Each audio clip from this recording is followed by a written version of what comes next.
In my previous life, Chen Wei, the Marquis of Weiyuan, and I were a couple envied by all. Our love was mutual and unwavering. Before I died, receiving a single tear from him was enough to satisfy me. Yet, when I opened my eyes again, I heard that he had come to propose marriage, but this time, the one he came to marry was not me. Hello, everyone. Welcome to my channel. Subscribe us to read wonderful novels every day. Now the story begins. I rushed to the main hall, through the crowd. I saw Chen Wei take my cousin's hand and solemnly promise to the elders, I know Yunyang is not as socially adept as Miaonyang, and I will protect her in every way from now on. I turned away, holding back tears, and couldn't help but ask myself, was everything from the past just a dream? But that dream felt all too real. I remember when Chen Wei was 19, his mother's body not yet cold in the grave, his father had already brought a stepmother through the door, the ancients said.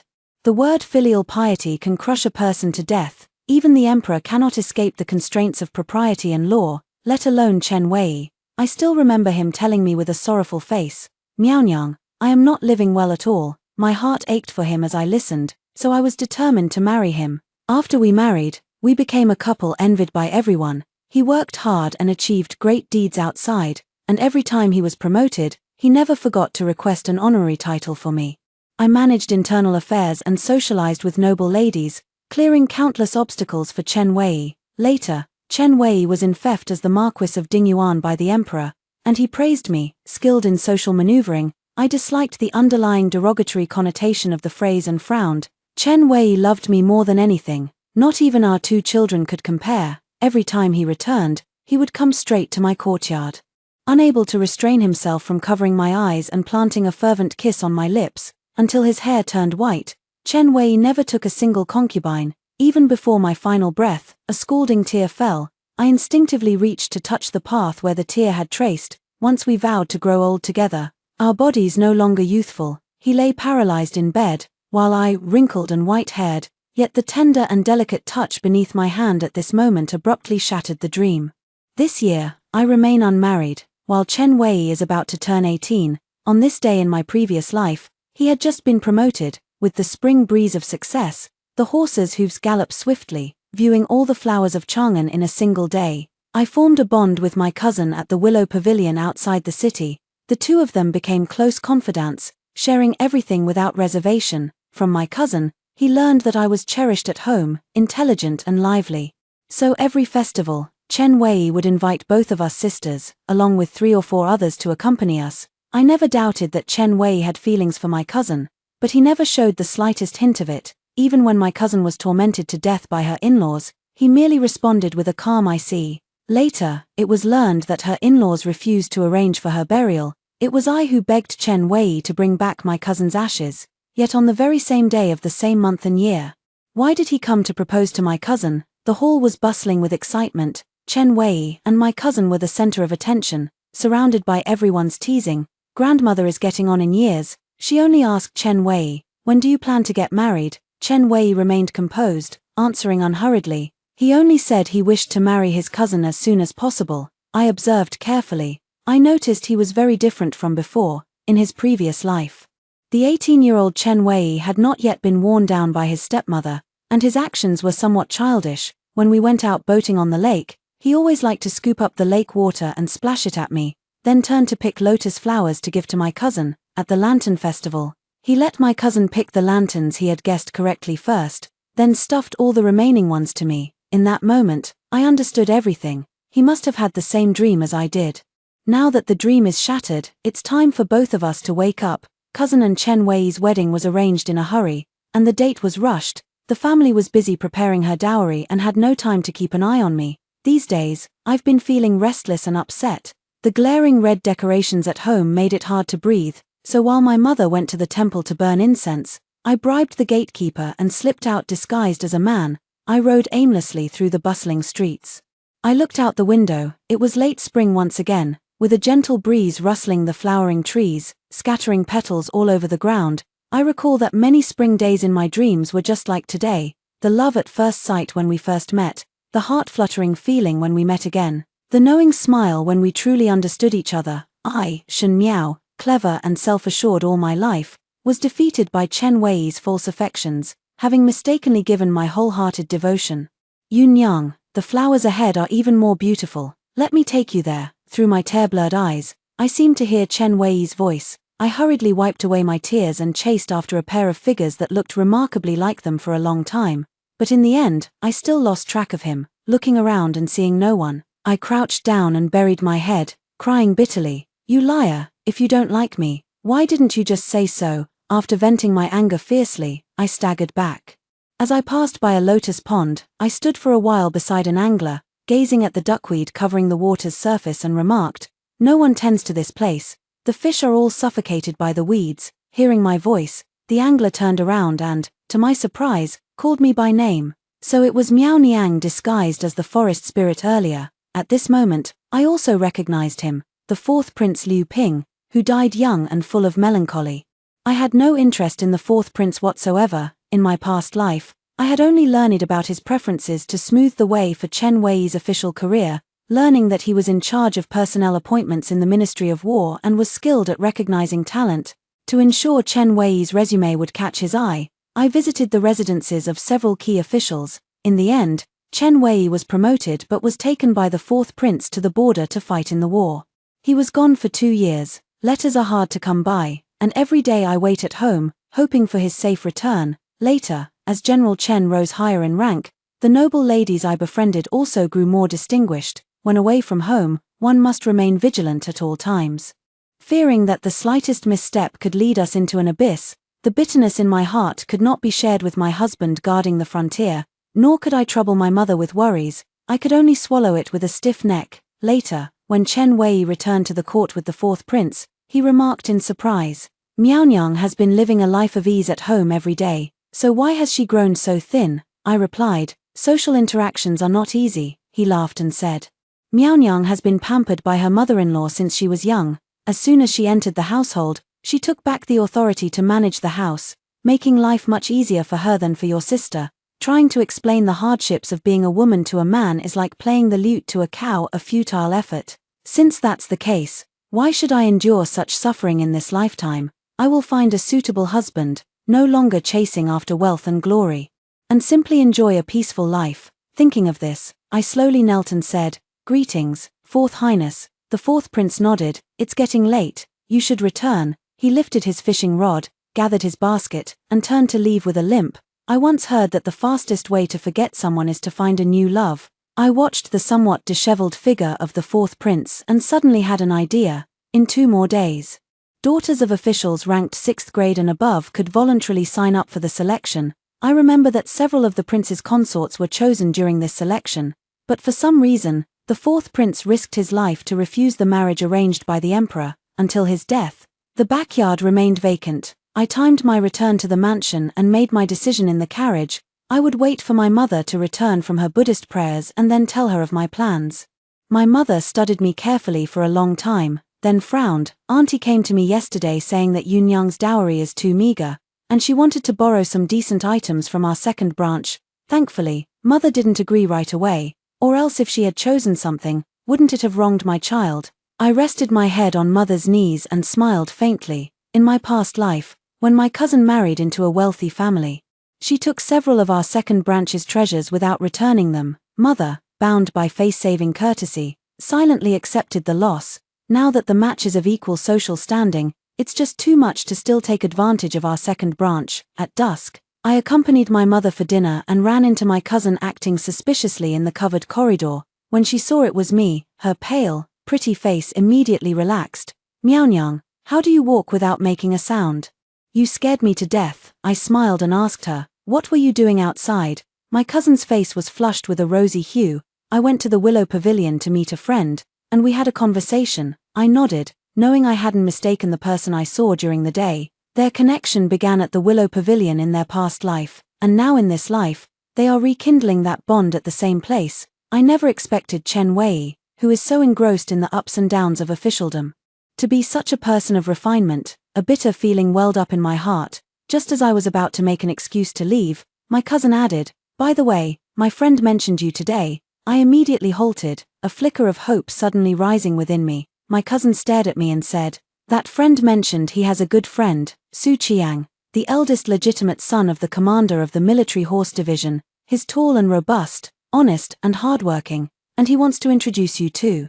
I let out a cold laugh. The eldest legitimate son of the commander of the military horse division. In my previous life, I served Chen Wei with unwavering loyalty, working tirelessly for him until I met a tragic death on the battlefield, leaving behind no descendants. Why do I remember him? Of course, it's because every time Chen Wei got a promotion or made a fortune, he would lament sorrowfully in my ear. If only old Su were still alive, he followed me with all his heart. Yet I caused his family line to end. I can never make up for it in this lifetime. So in this second life, you're making it up to him by giving him your first wife. My cousin noticed my displeasure and found it rather odd. Miaonyang, are you considering it? Don't worry. My friend said that Su Qiang isn't like other military men with their wandering eyes. He won't fool around outside. Besides, his brother Chen's sworn brother, so we definitely won't let him bully you.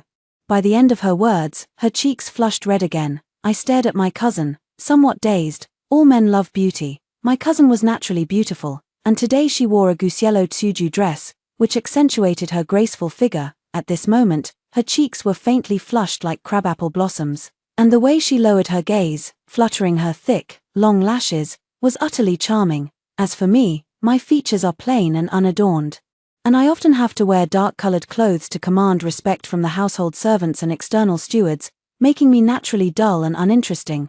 Perhaps few men would prefer me over my cousin. I curled my lips into a bitter smile, said nothing, and walked away. 2 days later, I boarded the carriage to enter the palace for the selection. Many of the hardships I endured in my past life became my support in this one. The matrons found no fault in me and placed my identity tag in the front row. There were 6 people in that row, 3 of whom later became imperial consorts. I steadied my mind and went to speak with them. By neither cowering nor overreaching, I catered to their interests and actually gained a bit of friendship. When the day of the grand selection arrived, the sisters I had befriended were all granted imperial marriages by His Majesty one after another, but when it came to my turn, the emperor personally asked the 4th prince, Laro Sai, "How about the legitimate daughter of Minister Shen being your principal consort?" Fearing that the 4th prince would reject the marriage as he did in my past life, I hurriedly looked up at him. Seeing his extremely calm eyes turn towards me, I quickly blinked, but then I worried that he might misunderstand and think I was unwilling to marry him. I could only keep mouthing the words "I'll marry" over and over. The 4th prince watched for a long moment, and seemed to smile. Father has a discerning eye. This son's marriage is entirely at father's discretion. Immediately after, I felt several gazes turn toward me, making my back prickle. It wasn't until His Majesty issued an edict to lift the siege that I was finally able to extricate myself. Returning to the palace of gathered elegance, several prospective imperial consorts gathered around to inquire. Upon learning that I had actually become the 4th prince's consort, they clung to me without letting go, dredging up even the most distant relatives separated by 7 or 8 generations to claim connections. I smiled on the surface, knowing full well that they were only being so friendly because the 4th prince's physical ailment prevented him from ascending the throne. I couldn't help but recall my previous life when I married Chen Wei. So many times at banquets and social events, even when I was humiliated or deliberately provoked, no one cared. And I had to force a smile. Now, looking at the present, even before marrying the 4th prince, I'm already benefiting from his influence. My heart feels a bit bitter, yet also a little sweet. In this life, Chen Wei and I have made different choices. How he fares from now on, I will not care. I only wish for the well-being of my family and the 4th prince. That is enough. The imperial marriage decree has been issued, and the selection of court ladies has concluded. With the chosen women being sent out of the palace one after another, my family had received the news early on. Except for my grandmother, who had difficulty moving, everyone else was waiting respectfully at the gate. My mother smiled especially brightly. "It's been over a month since we last saw you. Everyone at home has been missing you." Hearing this, I looked up. There was no sign of my cousin. As I walked into the main hall with my mother, I noticed the red paper still pasted on the wall and remembered that my cousin had already married. Everyone noticed me staring at one spot and couldn't help but follow my gaze. Auntie smiled knowingly and explained warmly, "You two grew up together and are closer than anyone. Yunyang didn't know you were entering the palace for the selection, and she kept asking about it on the day of your return visit." I nodded. "I'll invite my sister over for a visit another day." The very next day after I said that, my cousin came accompanied by Chen Wei. Seeing her dressed as a married woman, her eyes and brows naturally revealed the charm of a woman who had known the ways of the world. My eyes grew warm. I had long known there was no going back. But seeing it with my own eyes still brought a sharp pang to my heart. You have such a cruel heart, sister. She came in and shot me a reproachful glance. You went off to the audition without a word. Couldn't even make it to your own sister's wedding banquet. I was foolishly trying to set you up with a good match before. I lowered my head and took a sip of tea, simply smiling. There's no point in talking about things I wasn't sure of. I missed the wedding banquet, so I prepared an extra dowry gift. I hope you'll forgive me, sister. My cousin went on to scold me thoroughly before being called away by my aunt to talk. I sat there for a while, feeling bored, and then left as well. While cutting through the rockery pond on my way back to my residence, Chen Wei suddenly appeared on the path ahead. He looked at me, saying nothing at all, had already said more than 1,000 words, having spent 50 or 60 years together in my previous life. I think even raising a dog would have fostered deep feelings. Perhaps he also felt a little reluctant, or perhaps he resented me for marrying someone else so easily. The fourth prince is of noble status. You must not stir up trouble everywhere. It's a small matter to implicate your family, but it's a grave matter to drag the prince into it. The chaotic mind suddenly fell silent. So this is how he thinks of me. My heart sank, but I had to pretend not to understand. Did you suddenly show up just to say these things to me? How absurd. He stared intently at my expression. Brother-in-law, are you perhaps suggesting that my sister and I follow the example of a Huang and Nuying? I feigned embarrassment and anger, causing him to jolt in surprise. If you keep looking at me like that, I'll have someone gouge your eyes out. I left after making the threat, even skipping the midday meal. By the time my cousin came to visit again, 2 months had already passed. Chen Wei carefully helped her step over the threshold. The two leaned on each other, full of affection. My cousin said to us with a blushing face, "We found out we were expecting after we returned last time. And we came back today specifically to tell you. You all don't know, but that night when Chen Lang heard the good news, he was so overjoyed he couldn't sleep. He stayed up all night thinking of 3 or 4 good names for the child." Chen Wei smiled and nodded, taking over the conversation. "If it's a girl, we'll name her Chen Rui." The character Rui depicts the appearance of plants sprouting, full of vitality. If it's a boy, we'll name him Chen Jinghe.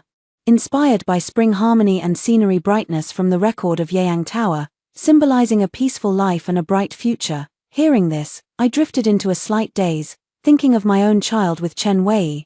It wasn't until a guest at the full moon banquet asked that he casually named the child Chen Yong. In the capital's ordinary households, the name Chen Yong is as common as dirt, utterly unremarkable. Yet the child he had with his beloved not only carries a name rich in poetic depth but also melodious in tone. In the past, I never truly had his heart, so I couldn't see it clearly. Now I realize that love and the lack of it are so clearly distinguishable. Amid the laughter, Chen Wei suddenly turned the question to me. "Yun Yang tells us that there is a highly talented younger sister at home. What do you think of the 2 names we, as a couple, have chosen?" And so, everyone turned their gaze toward me. My cousin's eyes lit up. Immediately disregarding her delicate condition, she rushed over to me in a daze. Miao Niang, you're the most learned. I want to hear you speak." I froze for a moment. Before I could do anything, Chen Wei, as if facing a great enemy, pulled my cousin into his arms. He looked at me warily. "Speak if you must, but mind your own body," I scoffed, finding him utterly ridiculous. "Are the 2 of you truly so clueless? Even the child's grandfather has no say in this, and yet you ask me." The aunt. In an instant, everyone in the room fell somewhat silent. The aunt let out a few awkward laughs and forcefully changed the subject. "Let's talk about Miaonyang's wedding instead. With the weather about to get hot, I wonder if wearing such a heavy ceremonial dress will ruin her makeup." The cousin covered her mouth in surprise and exclaimed, Absolutely, on my wedding day, though it wasn't hot. I was so reluctant to part with my family that I cried my makeup off, and your brother-in-law teased me for a long time." Chen Wei gently tapped her nose with his finger, smiling affectionately. I rested my chin in my hand and turned to look outside the hall. Above the wall, 3 feet high, the crabapple branches were laden with pink blossoms. "When the petals fall in profusion, it will be time for me to marry." The prince's wedding was arranged by the Ministry of Rites, with a protocol different from that of commoners. Considering that my family had lived in the capital for many years and had many relatives by marriage, the officials of the Ministry of Rites set up banquets on both sides. On the day of the grand wedding, Chen Wei and his wife were also to attend. My cousin had originally wanted to have a word with me, but the hall was packed with people, and even the maids and nannies serving in my room were crowded together. afraid of being jostled in the stomach. She could only send a playful message, "I should be happy that my sister has married well," but seeing all these distant relatives who usually wouldn't even cross paths with us suddenly show up, I can't help but feel a bit annoyed. I smiled and shook my head, yet even that slight tilt of my head drew gasps of surprise from behind me. Hiss! The phoenix crown of the crown princess, crafted of pure gold and studded with jewels, weighed heavily on my shoulders and neck, leaving me unable to relax.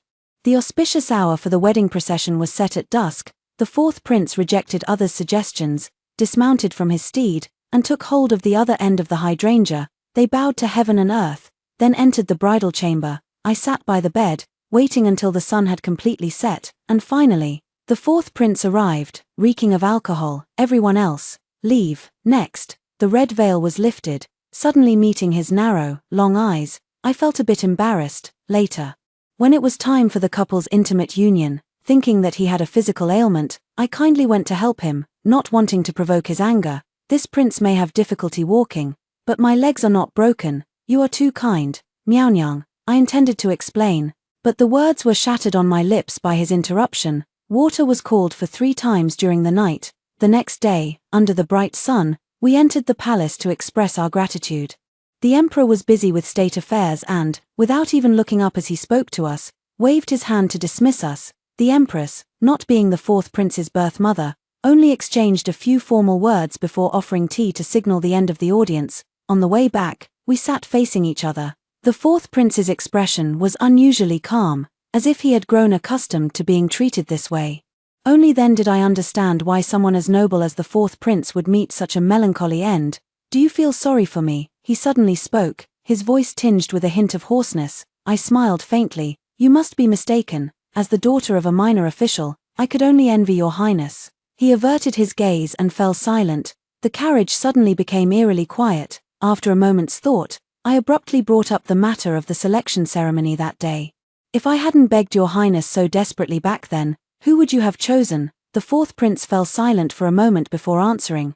"This prince would not have chosen anyone." I nodded and did not press further. Instead, she blinked and pleaded with him. "On the 3rd day of the wedding, when I return to my parents' home, will your highness accompany me?" The fourth prince gave a soft and then closed his eyes. My goal had been achieved, so I tactfully fell silent. The sound of hooves clip-clopped as the carriage wheels turned a corner, and the alley's draft lifted the carriage curtain. Suddenly, I met the gaze of an old acquaintance, and we both froze in surprise. The carriage headed west, while he went south. We were fated to meet again today, only to drift further apart from now on. The homecoming banquet the day after tomorrow has been prepared by the bride's family for a long time.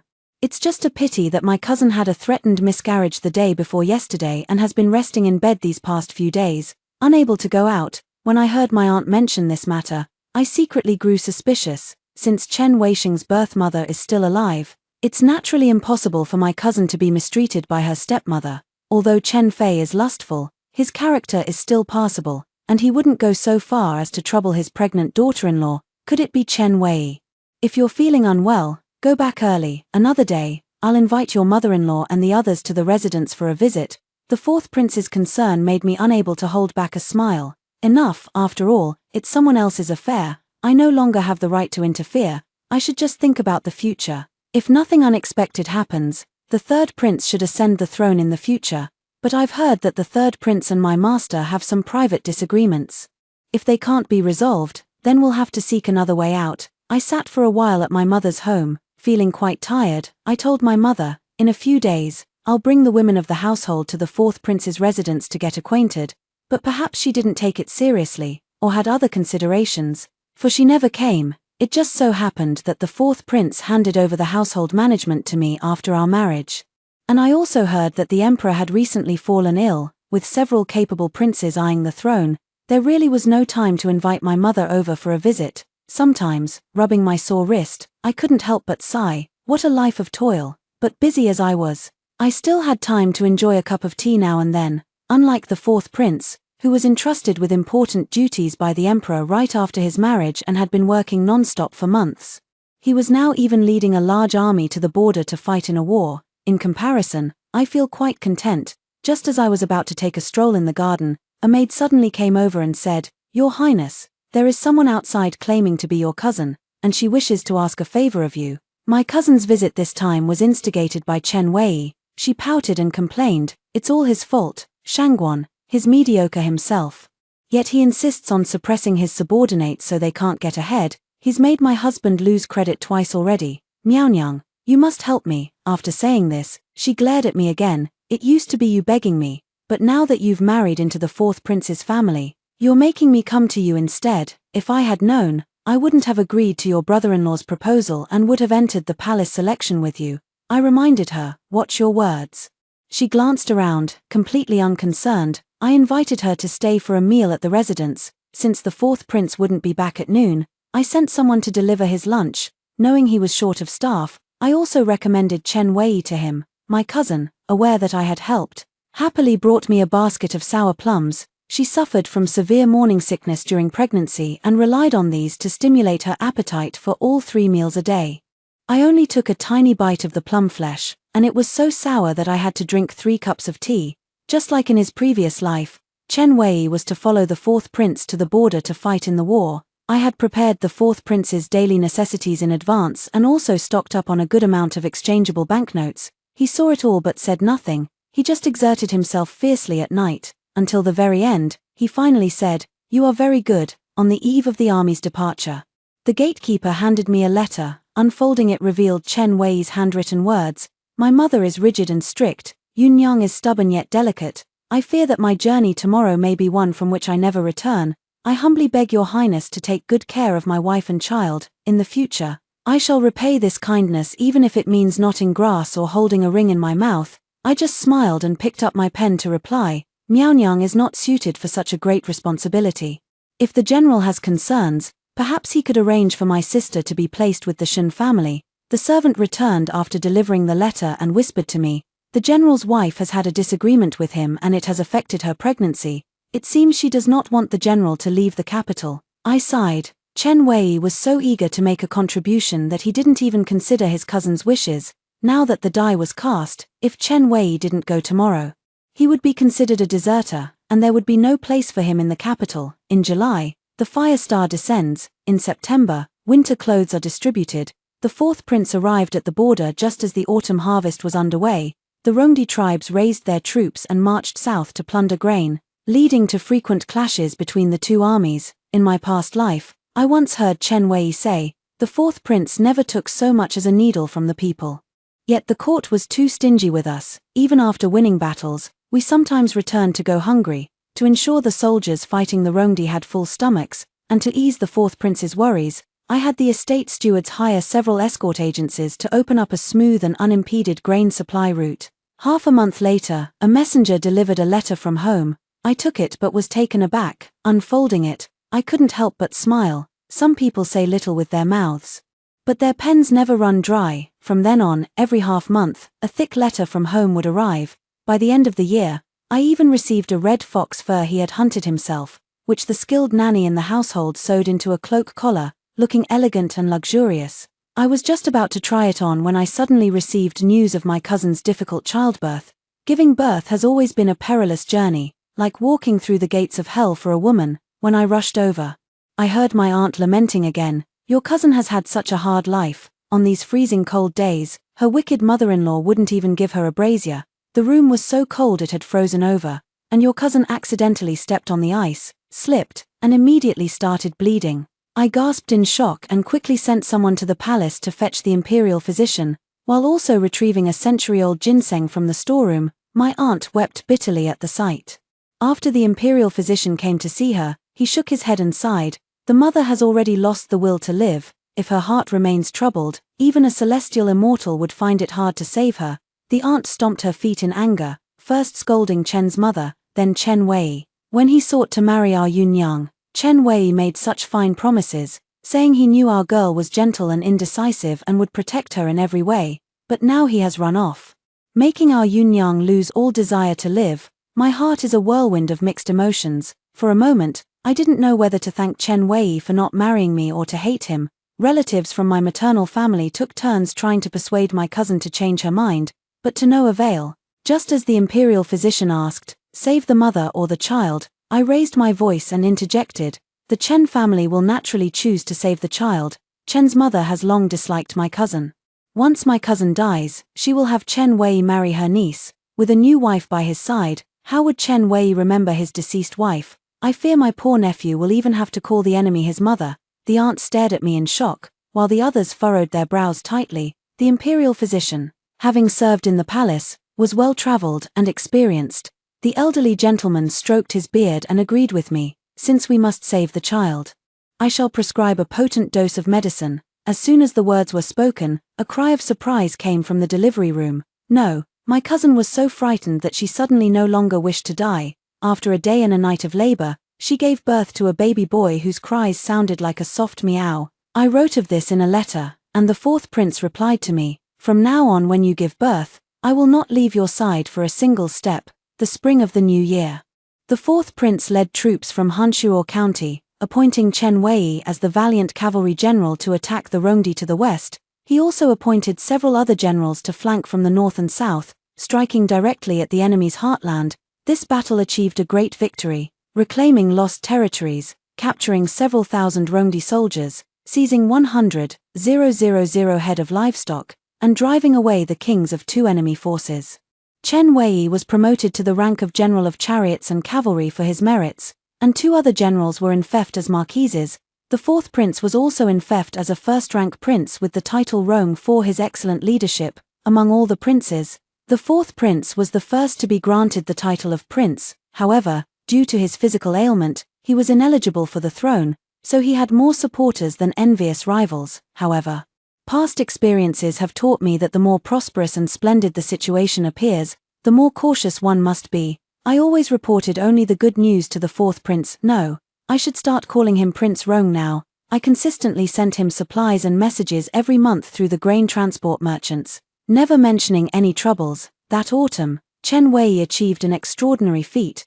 They slayed over 3,000 elite Rongdi soldiers and captured scouts, and also drove back more than 1,000,000 Rongdi horses, cattle, and sheep, while their own forces returned unscathed and victorious. For this, he was infeft as the Marquis of Pingxi. In the previous life, his marquisate had a fief of only 1,100 households. In this life, his marquisate enjoys a fief of 3,800 households. My judgment has never been wrong. He is indeed a capable man, but that is as far as he goes. Chen Wei, eager for great achievements, defied orders and built a bridge across the river to launch a surprise attack. The prince, considering Chen Wei's merits outweighed his faults, concealed the matter and even ennobled him as a marquis. However, no matter what, Chen Wei would never be employed again. The military most detests disobedience to orders. The following spring, the prince ordered several generals to set out together and also requested the emperor to appoint two great generals to advance from the right rear, launching a joint attack on the Rongdi. In previous years, the Rongdi would always raid in the autumn and rest to recuperate in the spring. This time, the prince did the opposite, launching a surprise attack on the enemy camp and catching the Rongdi king off guard. More than a dozen minor leaders and tens of thousands of men and women were captured, along with countless cattle, horses, and sheep. As a result, the prince returned triumphantly with his troops half a year earlier than in his previous life. The emperor dispatched envoys to wait at the border, where they took command of the princes and all the generals' military authority before leading the army back to the capital. After more than a month, I finally saw the prince again, dark-skinned and gaunt. Absence makes the heart grow fonder. At night, a fierce demonic wind blew, shaking the red candles wildly. The rain and clouds subsided, the air thick with the lingering scent of intimacy. Catching his breath, he whispered, "There won't be any major events in the next 2 or 3 years. Give me a child," thinking of the troubles that would come one after another in 2 years. I agreed wholeheartedly. This matter is urgent. While passion was rekindled on one side, the Pingxi Marquis Manor on the other was engulfed in a storm of turmoil. Chen Wei had received a great many letters from home this year, yet, whenever he opened them, he found nothing but his mother's reproaches or his wife's complaints. His family showed so little care for him who was struggling desperately outside. How laughable. Returning home, seeing that no one had left a light on for him in any of the courtyards, he felt it was ironic. He first went back to his own courtyard and knocked on his wife's door. "Yunyang, I'm back." There was still no answer from inside the room. Chen Wei simply pushed the door open and entered. Seeing the dark figure sitting up on the bed, his heart suddenly softened. "Yunyang, you've suffered. Where's the child? Let me see him." As luck would have it, These words happened to touch Yunyang's sore spot. She raised the wooden pillow and threw it at him, screaming hysterically, "You heartless scoundrel who abandoned your wife and child, you still have the nerve to come back. Do you have any idea how your mother treated me? Every time I wrote to you, begging you to stand up for me and keep her in check, you never cared. You let her look down on me more and more, making me suffer so much that our child was born prematurely. Now I ask you just one thing, who matters more, your mother or me?" The fire in Chen Wei's heart suddenly flared up, then gradually died down. His throat tightened repeatedly. He didn't understand. Why was everything fine when he left for 2 years in his previous life? It's only been a little over a year since I left this life. Yet things have already reached an irreparable point, Chen Wei said helplessly. After all, she is my birth mother, Yunyang sobbed, tears streaming down her face. You once said you would protect me everywhere, and I foolishly believed it. Now I've ended up in such a state. If it weren't for my sister's unwavering support, I would already be a lonely grave. Chen Wei also thought of his considerate wife from his past life, of Prince Rong hunting red foxes in the vast snowy borderlands, and of the once harmonious and happy home. His heart ached once more. After what felt like an eternity, he heard his own bitter voice. "Then what do you want me to do?" Yunyang relayed the words her mother had earnestly instructed her to say to him. "Either we separate and live apart, reducing our interactions, or we divorce." Chen Wei's temples bulged with anger as he heard this, and he slammed his hand on the table. "Impossible. Don't even think about it. I've just been promoted and in theft as a marquis, and you want me to abandon my own parents? What will outsiders think? Do you even have a brain?" Yunyang, already seething with anger, immediately shrieked, "Then let's divorce." The day after the prince returned, not long after I struggled to get out of bed, someone from my maiden family came to inform me. "Your Highness, the eldest young lady is insisting on divorcing her husband. Please come and see what can be done." I was startled, unsure what had caused this sudden turmoil. After hastily freshening up, I hurried to the Shun residence. There, I saw my cousin sitting sideways in the guest seat, her face ashen with despair. Chen Wei stood by, holding the child who was over a year old and still couldn't walk in his arms, his face so gloomy it seemed to drip with water. When my aunt saw me coming, it was as if she had seen a living Buddha. "Princess, please help me persuade Yunyang. She's acting as if she's possessed, refusing to listen no matter how much we reason with her.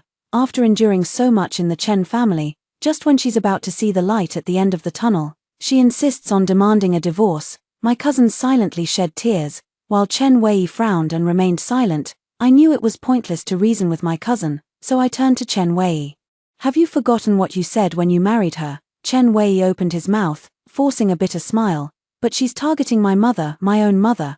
I froze for a moment. A sudden, indescribable sense of relief washed over me. "So you're just going to let your mother bully my sister?" Chen Wei suddenly lifted his bloodshot eyes and shouted at me uncontrollably. "Then teach me how to do it. You're so clever, you must know how to balance them." Everyone in the room was startled by him. My cousin immediately covered her face and broke down in tears. Yes, it's all my fault for being so foolish, unable to even handle my own mother-in-law. I might as well just die." Chen Wei looked at her, his eyes turning cold. I thought I must have seen wrong, but when I looked again, I accidentally caught a glimpse of the emotion in his eyes. "Your Highness, I am not well versed in the affairs of the inner household.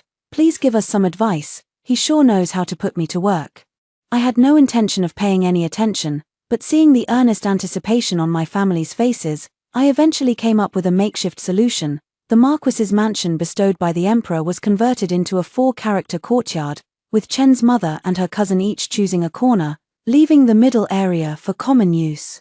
This way, the cousin was at ease, but Chen Wei was caught in the middle, finding it difficult to please both sides. After dealing with their messy affairs, he returned to the prince's mansion to use it as a topic of conversation, not expecting the prince to become jealous. The princess consort seems quite attentive to this Chen Wei. I simply detest his indecisiveness. Unlike your Highness who is so wise and mighty, smooth talker, the prince scoffed lightly and picked up his teacup.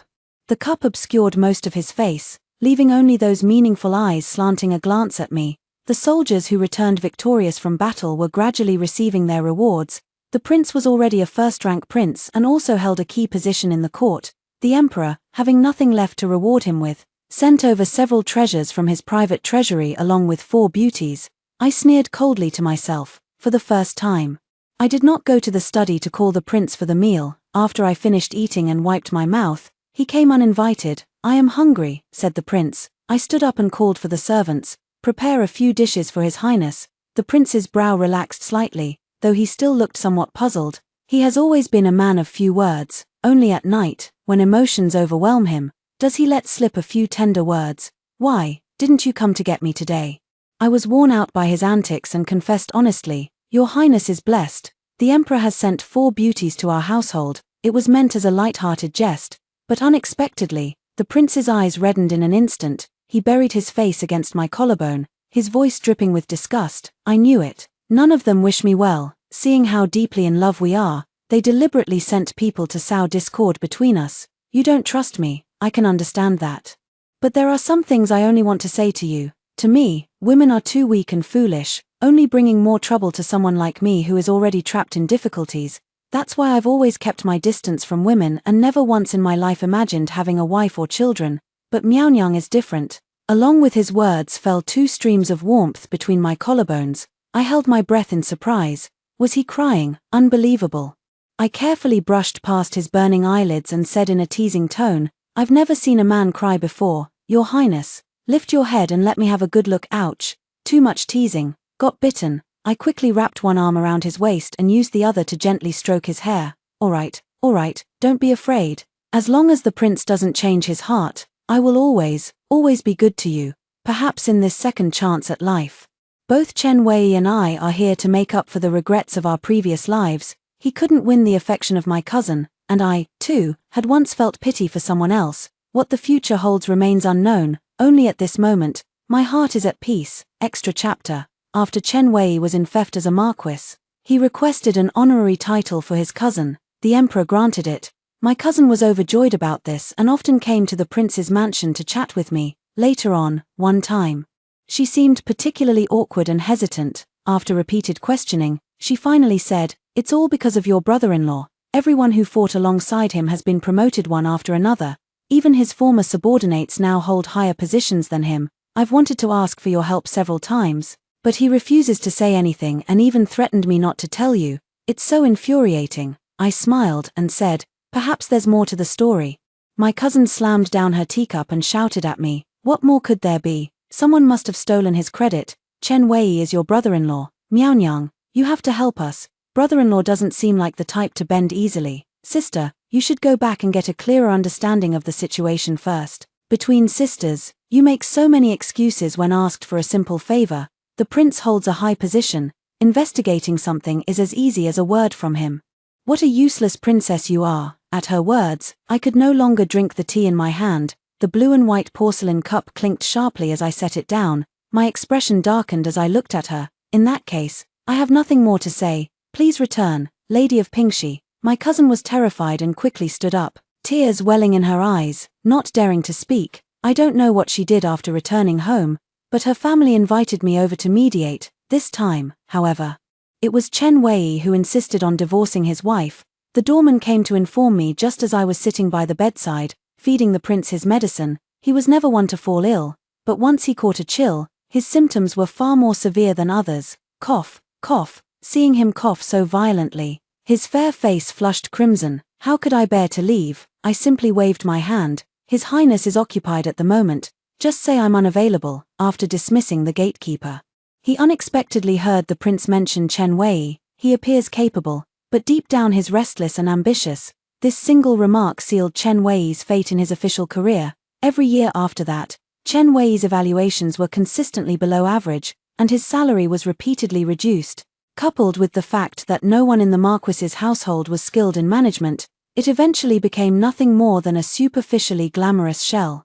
After Chen Wei's outburst about divorcing his wife that day, my cousin never dared to bring up separation again. Gradually, the two became known throughout the capital as a famously unhappy couple. I only heard that they often argued, but I never expected the two of them to actually get into a physical fight at my son's full moon banquet. I quickly ordered the guards to subdue Chen Wei. The latter was pinned forcefully to the ground, still looking at me with a face full of grievance and resentment.